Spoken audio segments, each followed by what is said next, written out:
Hey, happy Sunday, everyone. Tomorrow I'm going to start 75 hard again.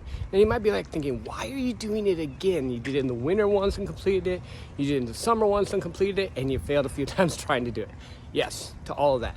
The thing is I just want my edge back. I want to get back in the zone where I am just completely focused, where I'm just stronger, where I'm just in the moment and present. And sometimes for me, I found that I need to do hard things. Now, this doesn't mean everyone needs to do this type of thing. It's just what I'm doing because sometimes, life happens, you get busy and you're doing a bunch of things. You're like, okay, I need to reset. I need to refocus. I need to become the person I need to be. So because of that, tomorrow morning, starting 75 Hard again. If you have any book recommendations, let me know. Drop them in the comment.